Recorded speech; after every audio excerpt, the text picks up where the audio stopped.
श्री गणेशाय नमः। ओम नमः शिवाय। हर हर महादेव। तो आगे की कथा प्रारंभ करते हैं। अथ द्वात्रिंशो अध्याय। उपमन्यु के अनुग्रह करने के लिए शिव के सुरेश्वर अवतार का वर्णन। नंदीश्वर बोले, हे तात परमेश्वर शिव का जो सुरेश्वर अवतार हुआ, इसने धौम्य के ज्येष्ठ भ्राता उपमन्यु का साधन किया था, मैं उसका वर्णन करूंगा, आप श्रवण कीजिए। व्याघ्रपाद का उपमन्यु नाम वाला एक पुत्र था जो परम बुद्धिमान एवं सज्जनों का प्रिय था। वह जन्मांतरीय तपस्या से सिद्ध था और मुनि के पुत्र के रूप में उत्पन्न हुआ था। वह व्याघ्रपाद पुत्र उपमन्यु जब बालक था तभी से अपनी माता के साथ मामा के घर निवास करने लगा।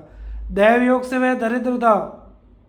उसने कभी अपने मामा के घर में थोड़ा सा दूध पी लिया था, फिर दूध के प्रति उसकी लालसा बढ़ गई और माता से बारंबार दूध मांगने लगा। तब पुत्र का यह वचन सुनकर उस तपस्वी माता ने घर के भीतर प्रवेश करके एक उत्तम उपाय किया। उसने उच्च वृत्ति से एकत्रित बीजों को पीसकर उस आटे को पानी में घोलकर पुत्र को बहला फुसलाकर वह कृत्रिम दूध उसे दे दिया। माता के द्वारा दिए गए कृत्रिम दूध को पीकर वह बालक, यह दूध नहीं है, इस प्रकार माता से बोला और पुनः रोने लगा। पुत्र का रोदन सुनकर कमला के समान कोमलांगी माता ने हाथों से पुत्र के नेत्रों को पोंछकर दुखी होकर उससे कहा। माता बोली, हे पुत्र, हम तो सदैव वन में निवास करते थे, यहाँ दूध की प्राप्ति कैसे संभव है? शिव जी को प्रसन्न किए बिना तुम्हें दूध की प्राप्ति नहीं हो सकती। हे पुत्र, पूर्व जन्म में शिव जी को उद्देश्य करके जो कर्म किया जाता है वह उसे अवश्य प्राप्त होता है, इसमें संदेह नहीं है। माता के इस प्रकार के वचन को सुनकर मातृवत्सल वह व्याघ्रपाद पुत्र शोक रहित होकर अपनी माता से बोला, हे मात, यदि शिव जी कल्याण करने वाले हैं तो शोक करना व्यर्थ है। हे माँ भागे, शोक का त्याग करो, सब भला ही होगा। हे मात, अब मेरी बात सुनो, यदि कहीं भी वे महादेव जी होंगे तो मैं थोड़े अथवा अधिक काल में उनसे क्षीर का समुद्र प्राप्त कर लूंगा।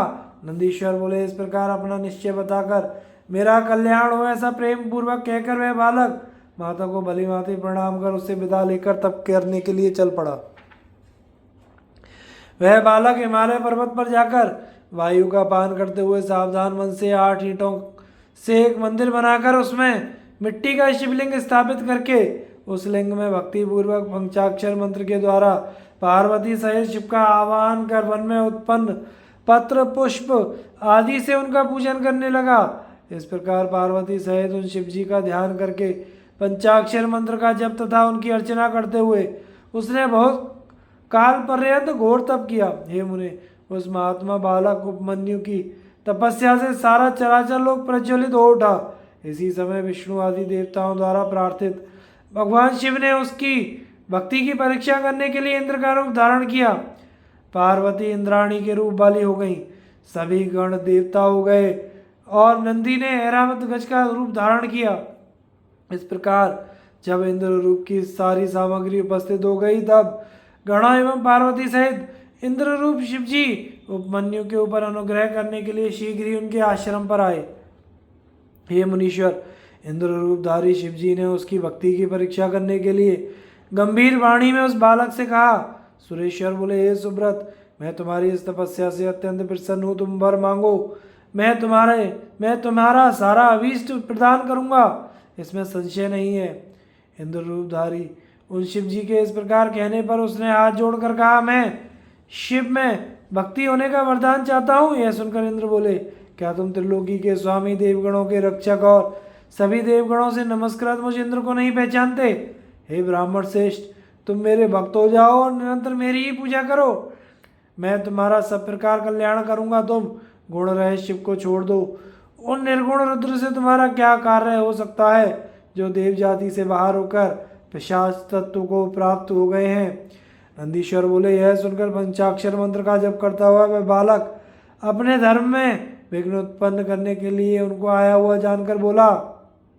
उपमन्यु बोले, शिव निंदा में रत तुमने इस प्रकार प्रसंगवश उन देवादिदेव निर्गुण एवं पिशाच कहा है। तुम अवश्य ही प्रकृति से परे ब्रह्मा विष्णु तथा महेश्वर को उत्पन्न करने वाले और सभी देवेश्वरों के भी ईश्वर उन रुद्र को नहीं जानते। ब्रह्मवादी लोग जिन्हें सत असत व्यक्त अव्यक्त नित्य एवं एक तथा अनेक बताते हैं, मैं उन्हीं से वर मांगूंगा। तत्वज्ञ लोग जिन्हें तर्क से परे सांख्य योग के तात्पर्यार्थ को देने वाला मानते हैं, मैं उन्हीं से वर मांगूंगा। विभू शंभू से परे कोई तत्व नहीं है, वे सभी कारणों के कारण और गुणों से सर्वथा परे हैं, अतः ब्रह्मा विष्णु आदि देवों से श्रेष्ठ हैं। मैं ना तो आपसे, ना विष्णु जी से, ना ब्रह्मा जी से, ना ही किसी अन्य देवता से वर मांगता हूँ। शंकर जी ही मुझे वरदान प्रदान करेंगे।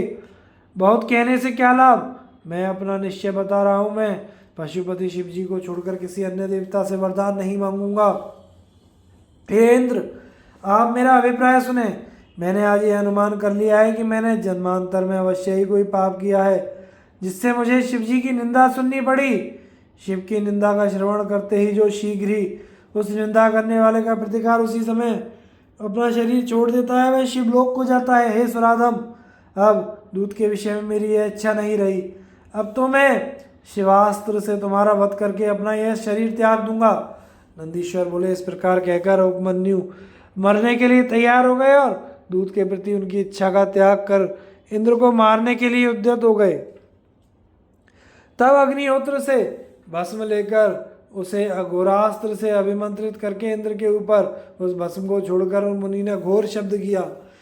उसके बाद अपने इष्ट देव के चरण युगल का स्मरण करके अपने शरीर को जलाने हेतु अग्नि की धारणा करते हुए उपमन्यु स्थित हो गए। ब्राह्मण उपमन्यु के इतना कर लेने पर शक्र रूपधारी शिवजी ने सौम्य तेज के द्वारा उस महायोगी की आग्नेय धारणा को रोक दिया। उनके द्वारा फेंके गए उस शंकर प्रिय अघोरास्त्र को शिवजी के आदेश से नंदी ने बीच में ही पकड़ लिया। तदनंतर भगवान परमेश्वर ने उन ब्राह्मण के समक्ष मस्तक पर द्वितीय का चंद्र धारण किया हुआ अपना स्वरूप प्रकट किया। सर्वसमर्थ उन प्रभु ने हजारों दूध के, हजारों दही आदि के तथा हजारों अन्य भक्ष्य भोज्य पदार्थों के समुद्र उन्हें दिखाए।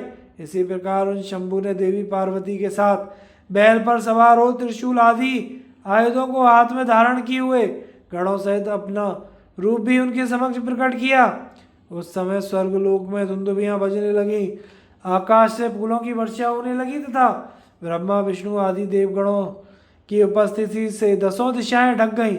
इसके बाद उपमन्यु आनंद सागर से उठी लहरों से मानो गिर से गए और भक्ति से विनम्र चित्त शिव को दंडवत प्रणाम करने लगे। इसी समय भगवान शिव ने मुस्कुराकर उपमन्यु को आओ आओ इस प्रकार बुलाकर उनका मस्तक सूंघकर उन्हें वर प्रदान किए। शिव जी बोले, हे वत्स, हे उपमन्यु, मैं तुम्हारे इस श्रेष्ठ आचरण से प्रसन्न हूँ। विप्रर्षे, अब मैंने परीक्षा कर ली, तुम हमारे दृढ़ भक्त हो। तुम्हारी मुझ में इसी प्रकार की भक्ति बनी रहेगी, तुम्हारे सभी दुख दूर हो जाएंगे और तुम सदा सुखी रहोगे। अब तुम सर्वदा अपने भाई बंधुओं सहित स्वेच्छापूर्वक भक्ष्य आदि भोगों का भोग करो। हे महाभाग्यवान उपमन्यु, ये पार्वती तुम्हारी माता है। मैंने आज से तुम्हें अपना पुत्र मान लिया, तुम सर्वदा कुमार बने रहोगे। हे मामुने, मैंने प्रसन्न होकर दूध दही घी एवं मधु के हजारों समुद्र तथा भोज्य भक्ष्यादि पदार्थों से पूर्ण हजारों समुद्र तुमको प्रदान किए, तुम उन्हें प्रेम पूर्वक ग्रहण करो। मैं तुम्हें अमरत्व तथा शाश्वत गाणपत्य भी प्रदान करता हूँ। मैं महादेव तुम्हारा पिता हूँ तथा ये जगदम्बा तुम्हारी माता है। अब तुम अन्य मनोवांछित वरों को भी प्रेम पूर्वक मांगो। तुम अजर अमर दुख से रहित यशस्वी परम तेजस्वी दिव्य ज्ञानी तथा महाप्रभु हो जाओ। इसके बाद प्रसन्नचित शिव जी ने उनके घोर तप का स्मरण कर पुनः मुनि उपमन्यु को 10 दिव्य वरदान पाशुपत व्रत, पाशुपत ज्ञान, व्रत योग, भाषण, अभिक्षमता, दक्षता तथा अपना पद भी प्रदान किया। इस प्रकार वरदान देकर उन्हें अपने दोनों हाथों से पकड़कर उनका मस्तक सूंघकर यह तुम्हारा पुत्र है ऐसा कहकर महादेव जी ने उन्हें पार्वती को समर्पित कर दिया। देवी ने यह सुनकर उनके सिर पर प्रेम पूर्वक अपना कर कमल रखकर उन्हें अक्षय कुमार पद प्रदान किया। दूध का स्वाद उत्पन्न करने वाले समुद्र ने स्वयं उठकर एकत्र पिंडीभूत और अनश्वर क्षीर सा समुद्र उसे प्रदान किया। संतुष्ट चित्त महेश्वर ने योगेश्वर सदा संतुष्टता, अनश्वर ब्रह्म विद्या तथा परम समृद्धि उन्हें प्रदान की। इस प्रकार वे उपमन्यु शिव पार्वती से दिव्य वर और नित्य कुमारत्व प्राप्त कर परम प्रसन्न हुए। तदनंतर प्रसन्नचित होकर हाथ जोड़कर प्रणाम करके उन्होंने देवाधिदेव महेश्वर से प्रीतिपूर्वक वर मांगा। उपमन्यु बोले, हे देव देवेश प्रसन्न हो, हे परमेश्वर प्रसन्न हो और अपना दिव्य परम तथा चिरस्थायी भक्ति प्रदान कीजिए। हे महादेव अपने संबंधियों के प्रति श्रद्धा भाव, अपना दास से परम स्नेह तथा अपना नित्य सानिध्य मुझे प्रदान कीजिए। नंदीश्वर बोले, ऐसा कहकर द्विजोत्तम उपमन्यु ने प्रसन्नचित होकर हर्ष से गदगद वाणी से महादेव की स्तुति की। इस प्रकार उनके द्वारा स्तुति किए जाने पर सकलेश्वर प्रभु शिव ने प्रसन्नचित होकर सबके सुनते सुनते ही उपमन्यु से कहा। शिवजी बोले, हे वत्स हे उपमन्यु तुम धन्य हो और विशेष रूप से मेरे भक्त हो। हे अनग तुमने मुझसे जो कुछ मांगा वह सब मैंने तुम्हें प्रदान किया। तुम सर्वदा अजर अमर दुख रहित सर्वपूज्य निर्विकार एवं भक्तों में श्रेष्ठ हो जाओ। हे द्विजोत्तम तुम्हारे बांधव तुम्हारा गोत्र एवं कुल अक्षय बना रहेगा और मुझमें तुम्हारी शाश्वत भक्ति बनी रहेगी। हे मुनि मैं तुम्हारे आश्रम में नित्य निवास करूंगा। हे वत्स तुम इच्छा अनुसार जब तक चाहो तब तक इस लोक में निवास करो। किसी भी वस्तु के लिए तुम्हें उत्कंठा नहीं रहेगी, अर्थात तुम सर्वदा पूर्ण काम रहोगे। नंदीश्वर बोले, ऐसा कहकर उन्हें श्रेष्ठ वरदान देकर पार्वती एवं गणों सहित वे भगवान शिव वहीं पर अंतर्हित हो गए। इसके बाद प्रसन्नचित उपमन्यु शिवजी से श्रेष्ठ वर प्राप्त कर अपनी माता के समीप गए और उन्होंने माता से सारा वृत्तांत निवेदन किया। उसे सुनकर उनकी माता परम हर्षित हुई। वे उपमन्यु भी सभी के पूज्य और सदा अधिकाधिक सुख प्राप्त करने लगे। हे तात इस प्रकार मैंने परमात्मा शिव के सुरेश्वर अवतार का वर्णन कर दिया, जो सज्जनों को सदा ही सुख प्रदान करने वाला है। यह आख्यान सर्वथा निष्पाप, सभी मनोरथों को पूर्ण करने वाला, स्वर्ग देने वाला, यश बढ़ाने वाला, आयु की वृद्धि करने वाला तथा सज्जनों को भोग तथा मोक्ष प्रदान करने वाला है।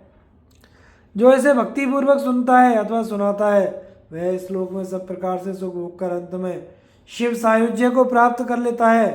इस प्रकार श्री शिव महापुराण के अंतर्गत तृतीय शतरुद्र संहिता में सुरेश्वर अक्षय शिव अवतार चरित्र वर्णन नामक 32वां अध्याय पूर्ण हुआ।